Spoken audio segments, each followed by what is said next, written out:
जमलेल्या माझ्या तमाम हिंदू बांधवांनो, भगिनींनो आणि मातांनो, आज पुन्हा एकदा राम मंदिराच्या लढ्याला सुरुवात करतो आहोत।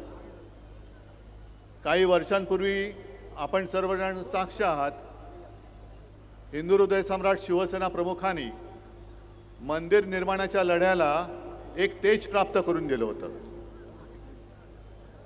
आज मला थोडं नाही म्हटलं तरी वाईट वाटते की मंदिर उभं जरूर राहिलं, पण नवा लढा जो म्हणतोय तो त्या मंदिराच्या रक्षणाचा आपल्याला सुरू करावा लागतोय। मी पहिल्या प्रथम या मंदिराच्या सर्व ट्रस्टींना, सर्व गुरुजींना धन्यवाद देतोय। त्यांनी मनापासून सहकार्य केलं। नुसतं सहकार्यच नाही तर आशीर्वाद सुद्धा दिलेत। आणि या कार्यक्रमासाठी ज्या ज्या शिवसैनिकांनी मेहनत केली त्यांना सुद्धा मी धन्यवाद देतोय। संजय राऊत तर सोबत आहेतच। आज सकाळी संजय राऊतांचा फोन आला, मला म्हणाले, उद्धव टेलिप्रॉम्प्टर ठेवायचं का? म्हटलं का नाही, कारण मुख्यमंत्र्यांनी आव्हान दिले, उद्धव ठाकरेंनी रामरक्षा बोलून दाखवावी। मी आज त्यांना त्यांच्याच गावात येऊन सांगतोय की फडणवीसजी, रामरक्षा म्हणणं जरी तुमचं काम असलं तरी रामरक्षा करणं हे आमच्या राम भक्तांचं काम आहे। आम्ही रामरक्षक आहोत। मनामध्ये भाव नाही आणि रामरक्षा म्हणताय म्हणजे मनी नाही भाव आणि देवा मला पाव, हे आमचं हिंदुत्व नाहीये। आज सकाळी नागपूरसाठी निघाल्यानंतर पहिली बातमी जी आली ती दिल्लीतून आली की गेले जवळपास 20 दिवस देशातल्या तरुणांच्या भविष्यासाठी सोनम वांगचुक जे उपोषणाला बसले होते त्यांची कशा पद्धतीने उचलबांगडी केली, काय जणू काय एखाद्या अतिरेक्याला पकडावं तसं पोलीस घुसले, चादरी बिदरी टाकल्या आणि उचलून घेऊन गेले। तो दिपके तिकडे बसलाय, त्याला पण मारहाण केली, त्याच्या अंगावर शाई फेकली। आणि ज्या पद्धतीने सरकार वागतंय, मी प्रभू रामचंद्राला हेच विचारलं की श्रीराम आहे काय झाले? ज्या भाजपनी तुझ्या नावाने मतं मागून सत्ता मिळवली त्या भाजपच्या अंगात श्रीरामाच्या ऐवजी सैतानाचा आत्मा घुसलाय की काय? हे यांचं माणुसकी गेली बाजूला, पण यांच्यातला सैतान कसा काय जागा झाला? एवढे कसे सत्ता पिपासू झाले? आणि मोहनजी भागवतना मला विचारायचंय, कारण हे नागपूर आहे, त्याच्यामुळे आलोय तर जरा एक दोन प्रश्न विचारले पाहिजेत की भागवत साहेब, ज्या पद्धतीने हे भाजप सरकार वागतंय, मंदिरं लुटली जात आहेत, विद्यार्थ्यांशी कशा पद्धतीने वागतायत हे तुम्ही बघितलंय, पेपर फुटतायत, पक्ष तर फोडले जात आहेत, पण आता मंदिरातल्या तिजोऱ्या फोडल्या जात आहेत। हेच हिंदू राष्ट्र तुम्हाला अपेक्षित होतं काय? आमचं हिंदू राष्ट्र हे नव्हे, आमच्या हिंदू राष्ट्रामध्ये रामराज्य अपेक्षित आहे, आम्हाला शिवशाही अपेक्षित आहे। गोरगरिबांना, महिलांना, विद्यार्थ्यांना, तरुणांना न्याय देणारं हे खरं आमचं हिंदू राष्ट्र आहे। कॉन्ट्रॅक्टरना अभय देणारं हिंदू राष्ट्र आमचं असू शकत नाही। आणि म्हणून भागवत साहेब, तुम्ही जे याच वर्षी फेब्रुवारीमध्ये बोलला होतात की या देशातले मुस्लिम सुद्धा हिंदूच आहेत आणि हिंदूंनी 2 ते 3 अपत्य जन्माला घालायला पाहिजेत, बोलले होते ना रे? मग ही अपत्य जन्माला घातली, जी अपत्य घातलेत आणि परीक्षेतले पेपर फुटलेत, अनेकांनी आत्महत्या केल्यात, त्यांचं पहिलं काय करणार? आणखीन अपत्य जन्माला घालून पुन्हा त्यांनी तुम्ही तसेच चिरडणार आहात? हे हिंदू राष्ट्र आमच्या संकल्पनेतलं नाहीये, हे अजिबात नाही। आणि मला तेही दिवस आठवत आहेत ज्या वेळेला बाबरीचा लढा झाला होता आणि बाबरीचं पतन झालं, बाबरी पाडण्यात आली। हे आज सत्तेवर बसले त्यापैकी एकही कोणी छाती पुढे कडून आला नव्हता, तेव्हा फक्त एकमेव हिंदू हृदय सम्राट उभे राहिले होते। कारण भाजपवालेच तेव्हा म्हणत होते की हे आमचं काम नाही, असेल तर शिवसैनिकांचं काम असेल। मला वाटतं संजय राऊत तुम्ही फोन केला होता, कारण मी स्वतः तेव्हा बाळासाहेबांच्या बाजूला उभा होतो, मला माहित नाही पलीकडे कोण आहे। म्हणजे संजय राऊत आहेत का? मला एवढं कळलं एक पत्रकार आहेत आणि बाळासाहेबांनी उत्तर दिलं होतं की जर हे काम माझ्या शिवसैनिकांनी केलं असेल तर त्यांचा मला गर्व आहे आणि गर्व से कहो हम हिंदू है, ही घोषणा त्यांनी बुलंद केली होती. अनेक कारसेवकांनी तुरुंगवास भोगला, अनेकांनी बलिदान केलं, अनेक जण त्यावेळेला झालेल्या पोलीस अत्याचारामध्ये कायमचे अपंग झाले. बाळासाहेबांनी जो धोका डोक्यावरती घेतला होता, अनेक जणांनी जे बलिदान केलं, हे यांच्या चोरांच्या पोटापाण्याची सोय करण्यासाठी नव्हतं केलेलं. मंदिर वही बनाएंगे, कशाला? बनाने के बाद लुटने के लिए. आम्ही आहोत ते मंदिर लुटारूंच्या विरुद्ध आहोत. फडणवीस साहेबांना सांगायची की आमची चेष्टा टिंगल मस्करी करण्यापेक्षा तुम्ही मंदिर लुटणाऱ्यांच्या बाजूने आहात की राम रक्षा करणाऱ्यांच्या बाजूने आहात ते पहिले स्पष्ट करा. हे आंदोलन म्हणजे राम रक्षा पाठ आहे की नाही बघण्याचं आंदोलन नाहीये. हे एखाद्या वर्गाच्या मॉनिटर सारखं बोलू नका. राम रक्षा पाठ आहे की नाही. राम रक्षा म्हणजे आज जे आपण नेहमी म्हणतो की रामाने आपली रक्षा केली पाहिजे, आज राम भक्तांना रामाची रक्षा करण्याची वेळ या रामाच्या नावाने मत मागून सत्तेत आलेल्या भाजपच्या कारभारामध्ये आपल्याला करावी लागते. याच्यासारखं हिंदूंचं दुर्दैव कोणतं? आणि कोणतं असं क्षेत्र आहे की ज्याच्यामध्ये भ्रष्टाचार नाहीये? केदारनाथच्या मंदिरात चोरी झाले, बद्रीनाथच्या मंदिरात चोरी झाले, उज्जैनमध्ये जमीन घोटाळा झालेला आहे, अयोध्येमध्ये जमीन घोटाळा झालेला आहे.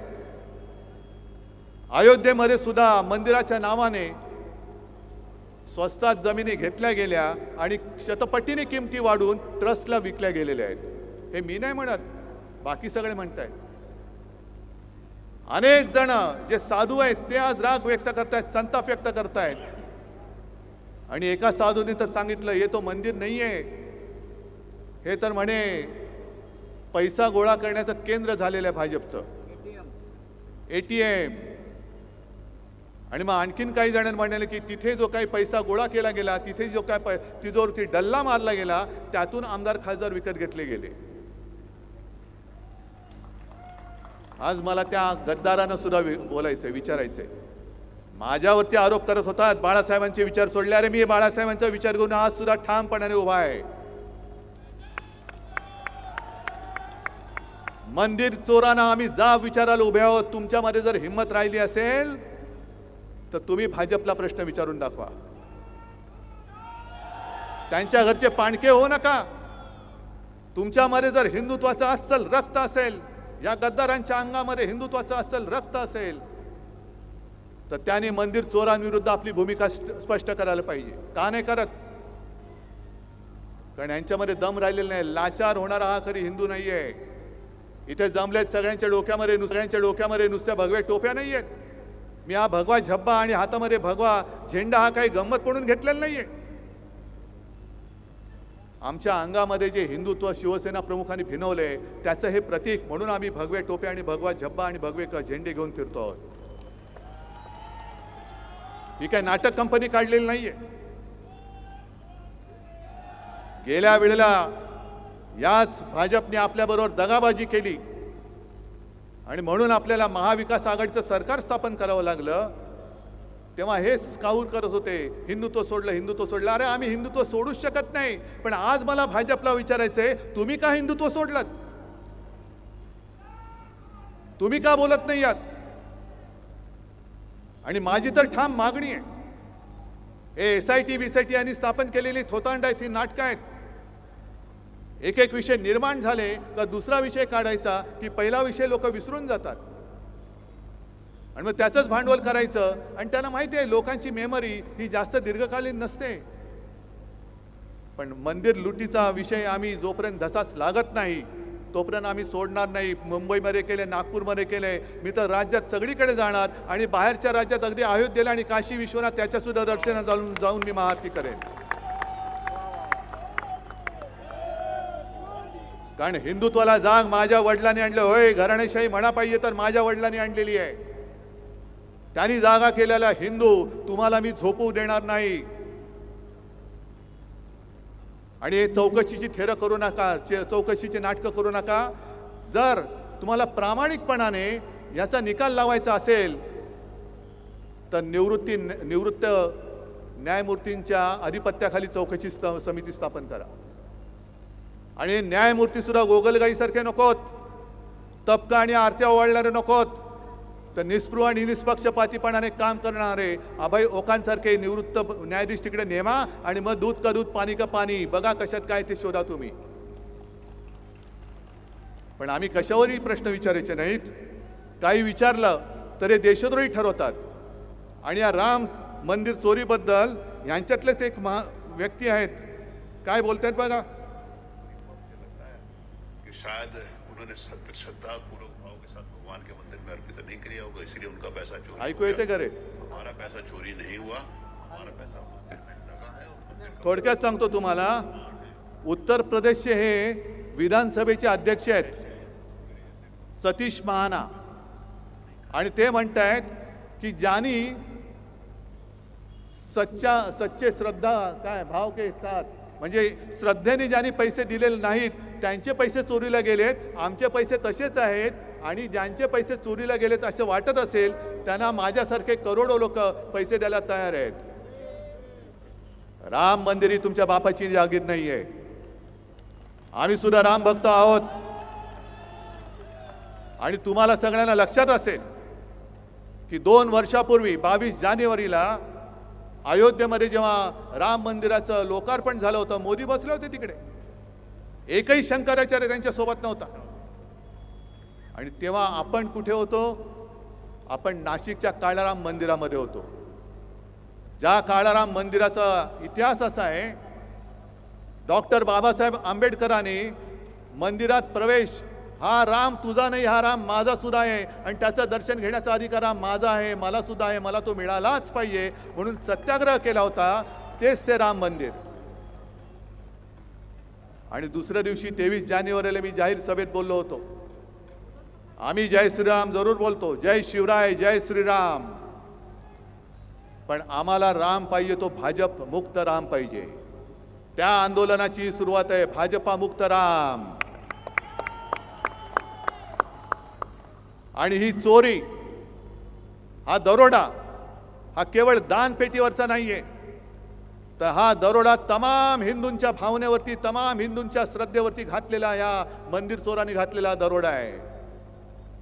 आणि न्यायमूर्ती तुम्ही झालं पाहिजेत. या देशातला, या जगातला प्रत्येक हिंदू या चोरीबद्दल न्यायाधीश म्हणून त्यांनी न्यायनिवाडा केला पाहिजे. अटल बिहारी वाजपेयी जे बोलले होते, जेव्हा एक दंगल झाली होती, मला वाटतं भिवंडीच्या आसपास, तेव्हा वाजपेयीजी बोलले होते की अब हिंदू मार नहीं खाएगा.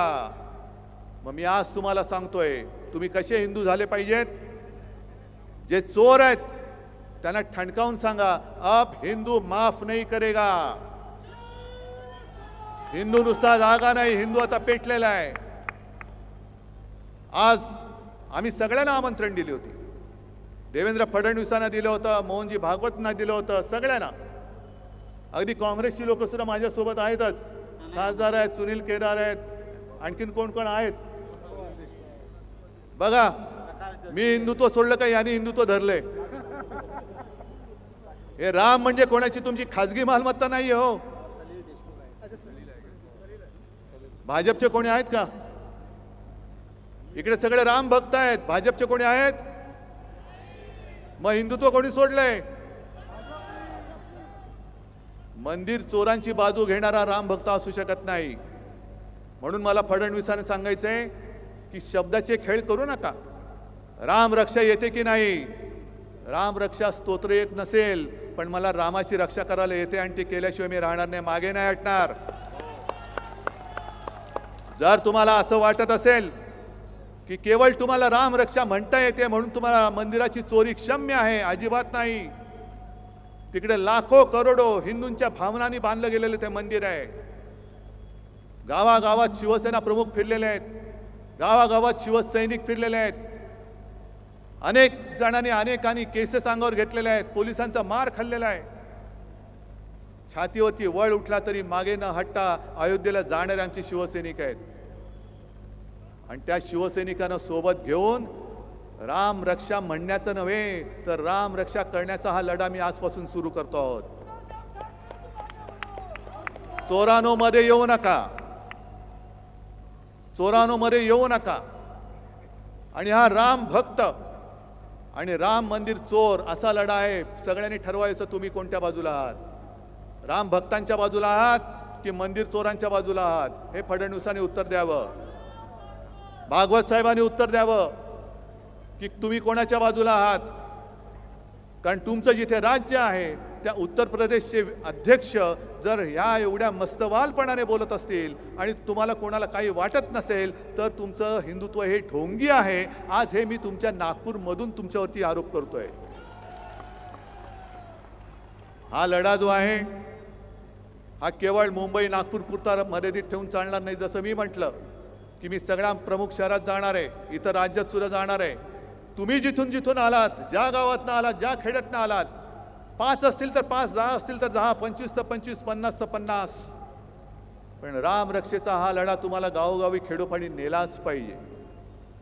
कारण रामाच्या नावाने मतं मागितलेली ही लोक ज्या पद्धतीने वागतायत, शेतकऱ्यांची कर्जमुक्ती अजूनही झालेली नाही. जसा तो एक जमाना होता, मंदिर वही बनाएंगे लेकिन तारीख नहीं बताएंगे, तसं कर्जमुक्तीच्या बाबतीत होत चाललेलं आहे. निवडणुकीच्या आधी लाडकी बहीण म्हणून योजना जाहीर केली, आता जवळपास 92 लाख महिलांना त्यातून वगळून टाकलेलं आहे. निवडणुकीच्या आधी ज्या महिलांना साडी देत होते त्या साड्या सुद्धा आता देणं यांनी रद्द करून टाकलेलं आहे.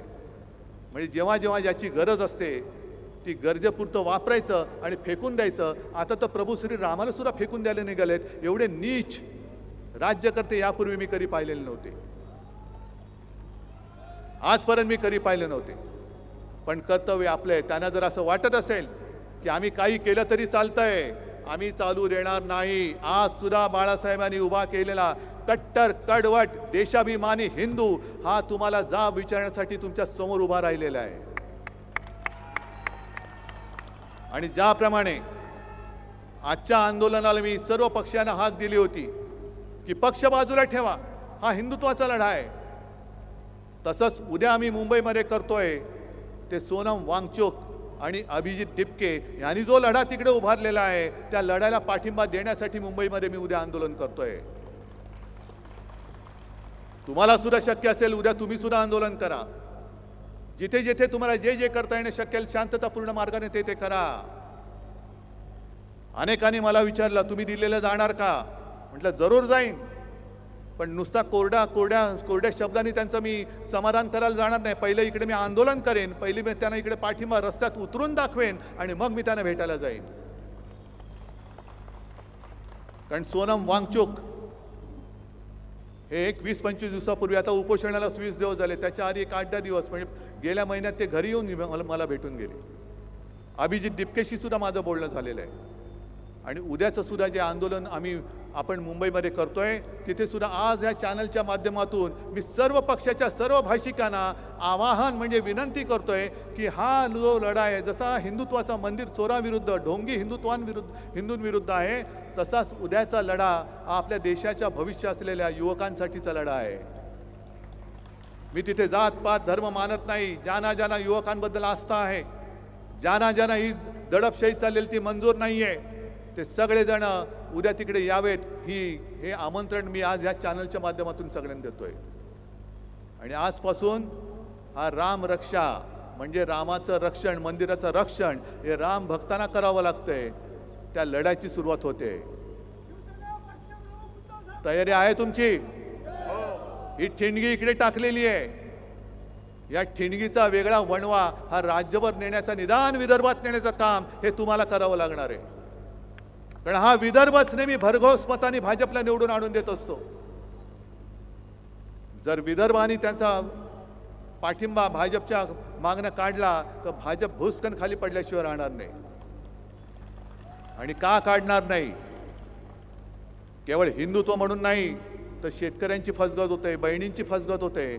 आणि हिंदुत्वाचं ढोंग घेऊन सत्तेवर आलेली ही लोक यापुढे आम्ही तुम्हाला मत देणार नाही. आम्ही जय शिवराय आणि जय श्रीराम बोलणारे अस्सल कट्टर हिंदू आहोत हे दाखवून द्या आणि भाजपला त्यांची जागा दाखवून द्या एवढीच विनंती करतो आणि आपली रजा घेतो.